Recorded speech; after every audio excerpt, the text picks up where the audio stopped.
to take a look at changing the laws and how it's sold. Tonight, growing calls for a crackdown on who can buy bear spray after a series of attacks in downtown Winnipeg. The latest on that story and more just ahead. This is CBC Winnipeg News.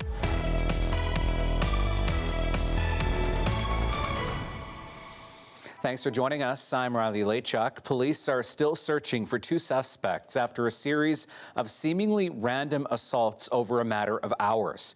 Multiple people were hit with bear spray in the same general area on Sunday. And as CBC's Josh Crabb reports, that has some calling for stricter rules on where it can be bought. As students walked into University of Winnipeg Tuesday during reading week, they had something more than schoolwork on their mind. Sanchez Saintis is being extra cautious after a series of assaults Sunday in the West End and downtown in a matter of hours involving bear spray and an edged weapon. I have other priorities. Safety should not be one of my main concerns. Investigators are still looking for two male suspects. Police Chief Danny Smythe says officers didn't put out a public alert because it wasn't clear until later in the day the incidents may be related. We had a lot of resources in that area. At one point we had spotted the suspects and we're actually involved in trying to do an apprehension. Just before 10 in the morning, a 30-year-old man was attacked by two male suspects with bear spray at Portage and Sherbrooke. Minutes later on Langside, a 24-year-old victim who the University of Winnipeg has said lives at the student residence McPheeters Hall was assaulted with bear spray and was treated for an upper body injury.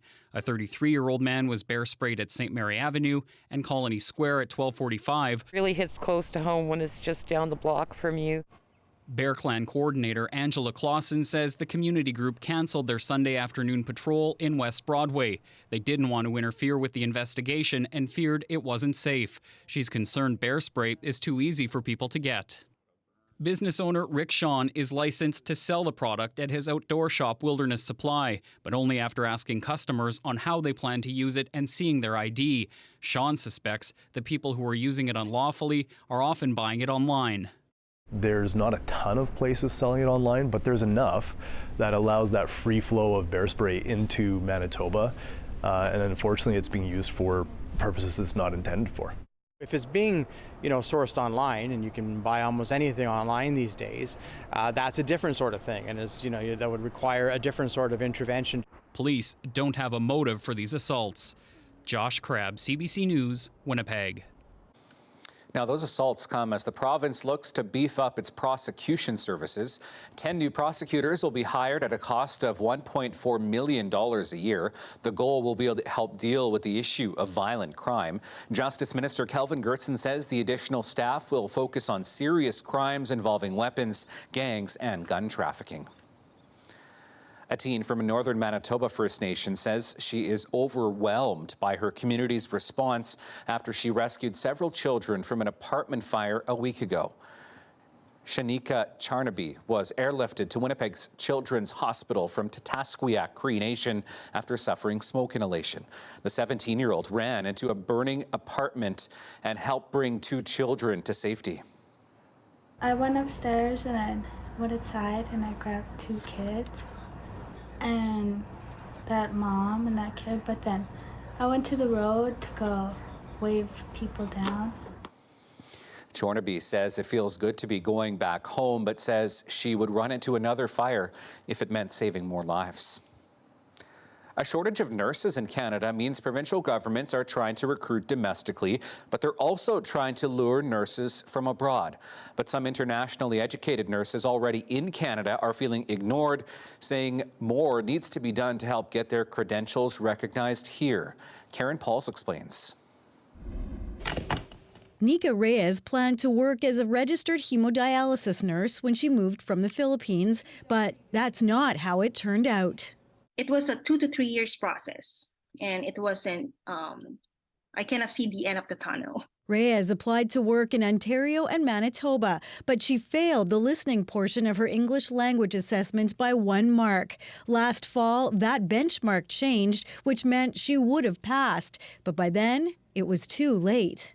Paid so much, wasted so much of my time, my years, efforts were not being reciprocated or being acknowledged. Reyes moved to Tennessee, passed her licensure exam, and is working in her chosen field.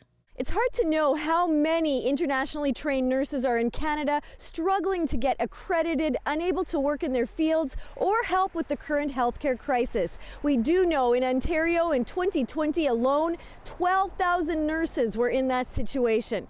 And here's the thing, while they're waiting, provincial governments are investing in recruiting trips to bring even more of them to Canada. Manitoba's Health Minister Audrey Gordon says she's working with regulatory bodies to make the accreditation process more efficient. To the individuals who've left, I'm saying to them, come home, come back to Manitoba, because there are a lot of opportunities here.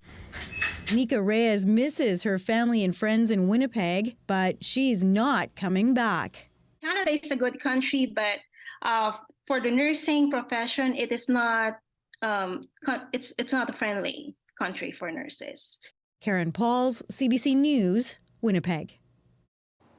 Well, Festival de Voyageurs is in full swing after a busy opening weekend.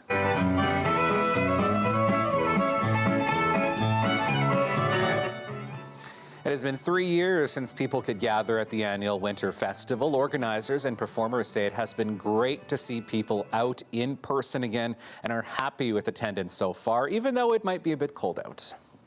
It's like family, and all the musicians, we all play music with each other. A lot of us will split up and we're gonna all play in different tents, and then later on we'll come back and play together.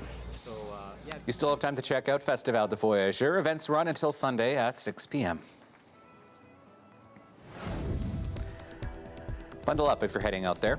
Here's a look at downtown Winnipeg tonight. A cold night ahead. We have extreme cold warnings in place for the entire province. Meteorologist John Sauder is back. His full forecast is coming up next.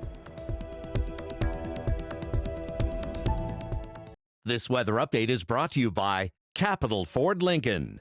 The trade and upgrade event is on now.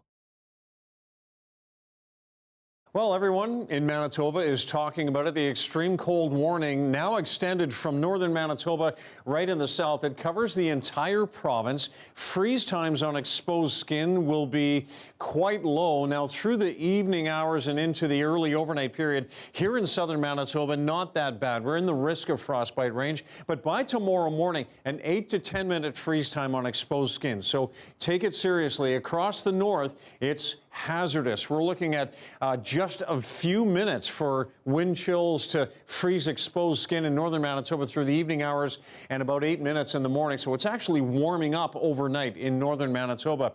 Skies are clear, but later in the day on Wednesday, winds pick up, and that's why wind chill values will be so extreme. And then cloud moves in as well and sticks around right through the day on Thursday. Thursday, a cloudy, but it is a cold day. Look at some of the temperatures tonight as we head into the early morning hours. This is 6 a.m. pushing the minus 30s here in the Winnipeg area, mid minus 30s across the north, and then temperatures across the entire province tomorrow staying in the minus 20s. Might be a little bit milder out toward Whiteshell and Kenora. In the long range, yes, there's good news, but not until the weekend and the second half of the weekend when we're back to the minus single digits.